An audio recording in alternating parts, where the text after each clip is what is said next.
The past 2 of the 4 hunts that I went on, I did no pre-scouting in the off season. I completely went on blind, and I saw deer in all of the hunts, but I only scouted 2 of them.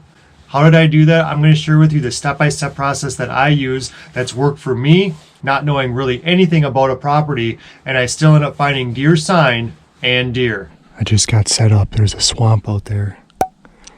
I'm right off the side of the road too. This is completely an overlooked area.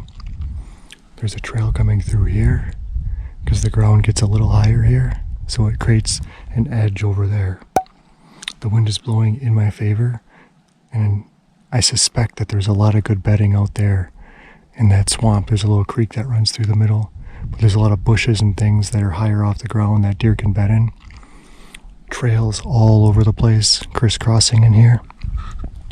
Back in here as well. There's a real good rub on that little pine tree. Easily a 3.5-year-old deer, and there's a real big rub right here, at least a 3.5, if not older. I'm expecting the deer to come out of here. This is my only shooting opportunity right here. I can't shoot in any of this.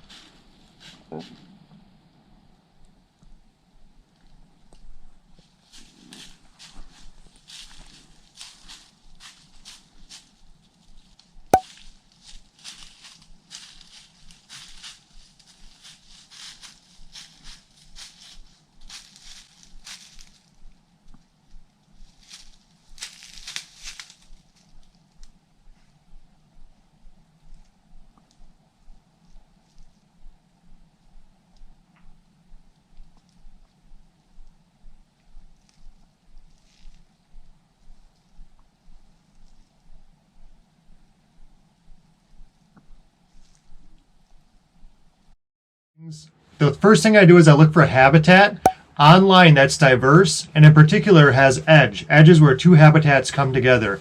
I did a video recently. I'll put that up here. You can watch that after this one. This is what the thumbnail looks like, and in that video I go much more in depth with hunting on the edge and how to set up and do all of that. Step number 2 is now you need to walk that entire edge, whatever that edge happens to be. If you walk up and down that edge, you're eventually going to come across deer sign. Now, the entire edge is not going to be filled with deer sign. It's not going to be like this deer fairyland out there where every place you go there's tracks and scrapes and rubs and scat and beds. It's not like that. But you're going to come across a place where there's a high density of deer sign along that edge. If it's a swamp, I expect deer to be bedded out in the middle of the swamp on the higher ground where it's not wet. That could be at the base of a tree. That could be on a little island, a little section that just happens to go up about a foot in elevation, enough for it to be dry most of the time. That's where I'd expect the deer to bed, as well as the edge that you happen to be walking. Now, when you do this, don't be surprised if you bump deer. Don't be surprised if a deer jumps up, blows at you, and takes off. So continuing with step number 2 here, as I'm walking up that edge, I look for very fresh sign. I'm looking for rubs and scrapes that I think have been put down and made within the last 24 hours or at the longest 48 hours. What I look for, because I mainly pursue mature bucks on public land, is I look for scrapes with a big track inside it. That's what I look for, or rubs that are probably put down by a 3.5-year-old buck or older, which means they're higher off the ground, they're usually on a bigger tree, those sorts of things. Step number 3, I look at where that fresh sign is, and I look at trails that leave that fresh sign. Now, this can be deceiving because there could be multiple trails that go toward those rubs or scrapes that I'm looking for. That's where it gets a little tricky. So what I would suggest you do is you look for the heaviest beat down trail you can find that leads to suspected bedding. Obviously, going in blind is something you've got to do during the day for an evening sit. I would not recommend under any circumstance going in blind to a place you've never been in the morning in the dark. For simplicity's sake, let's say it gets dark at 6 p.m. That's just when it gets dark, okay? And you want to hunt the afternoon/evening. In that case, what I do, you don't have to do this, but this is what I do, is I want to be at the parking lot at about noon or maybe even 11 a.m. if you can get there at that time. What I do then is I take all my gear, my stand, my pack, whatever gear you have, your bow, and I take that back to the area that interests me that I found on the aerial map or wherever you found this area.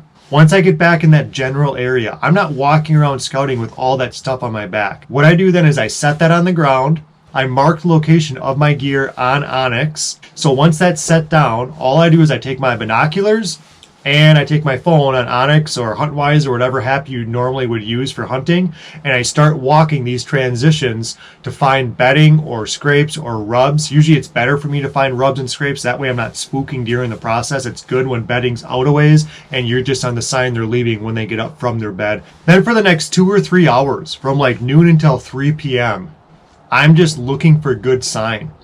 And I'll tell you what, there's been times when I don't find sign that entire time I'm out there, and I just end up scouting until dark and then I go home, and there's nothing wrong with that. I would rather scout for 6 hours and look around and gather intel and learn something than hopefully set up where there's no sign at all and you're looking basically just to get really, really lucky, and the odds of you seeing a deer, let alone shoot a deer, are almost zero. So for those hours, I'm slowly walking around the edges of swamp, I'm walking the edge of a creek, I'm really trying to look for where I think bedding is going to be, the thickest part of the property most likely, and I try to stay downwind of that to the best of my ability. Once I find good sign that's either on the edge of bedding or downwind of where I believe the deer are coming from and all of that, then what I do is I mark it on my phone, I look for a tree to get in, I go back and retrieve my gear, and then I calmly walk back to where I found that good sign, and then I start setting up.